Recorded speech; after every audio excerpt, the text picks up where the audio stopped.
कर्नाटक सरकार द्वारा कॉन्ट्रैक्ट में मुसलमान को 4% आरक्षण दिए जाने के ऐलान के बाद अब सियासत गर्मा गई है। भारतीय जनता युवा मोर्चा के राष्ट्रीय अध्यक्ष तेजस्वी सूर्य ने इस फैसले का कड़ा विरोध किया है। तेजस्वी सूर्य ने कहा कि सड़क से लेकर संसद तक ही विरोध नहीं करेंगे, बल्कि कोर्ट में भी इस फैसले को चुनौती दी जाएगी।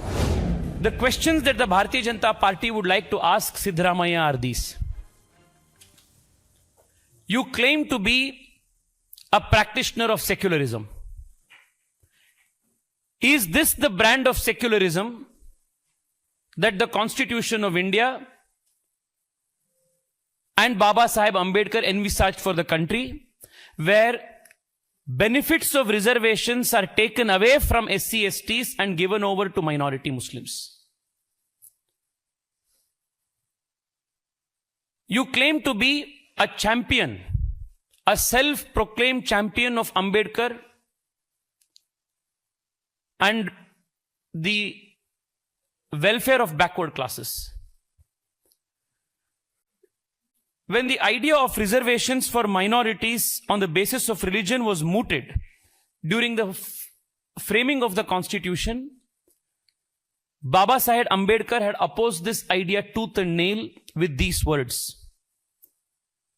In 1949, while discussing this very idea, Ambedkar had said on the floor of the Constituent Assembly that the reservation of seats for religious minorities on the basis of religion is a fatal dose for the country. To divide a country on the basis of religion is dangerous and does not augur well for national unity and integrity. Reservations are meant to safeguard the interests of communities that have been historically subjected to discrimination and social injustice. Religion cannot be the basis of backward classes. If separate electorates and communal representation on the basis of religious identities were so vital, why then were they not claimed by Muslims when the Minto-Morley reforms or the Montague-Chelford reform were on the anvil? The principle of reservation should be confined to minority communities that have been systematically discriminated against. Reservations on a purely religious basis would lead to the balkanization of India. This is how strong the opposition to religion-based reservations was even at the time of Dr. Baba Saheb Ambedkar. On one hand, the Congress party claims to be champions of backward classes, self-appointed custodians of rights of SCs and STs, claims to be the protectors of Dr. Baba Saheb's legacy, but in reality, this is the nature of politics that they pursue.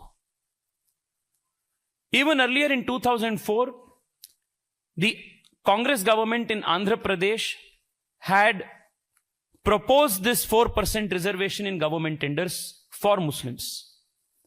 It was quashed by the Andhra High Court. The matter is now pending before the Supreme Court, before a constitutional bench. A similar misadventure by West Bengal High Court was also quashed by the West Bengal High Court. Even that matter is pending before the Supreme Court. This patently unconstitutional, prima facie illegal act will be challenged in the court. The Bharatiya Janata Party will fight against this move inside of the assembly and outside of this assembly on the streets. We will raise this issue in the parliament. We will also protest against this outside of the parliament. We will fight and oppose this inside the courtrooms. We will take this fight to the people in the state of Karnataka. And until and unless this unconstitutional move will be rolled back, the Bharatiya Janata Party's fight will continue. This action is not only illegal and unconstitutional, but also, quoting the words of the great Baba Saheb Ambedkar, has the potential to balkanize India. It is a threat to the national integrity, unity, and sovereignty.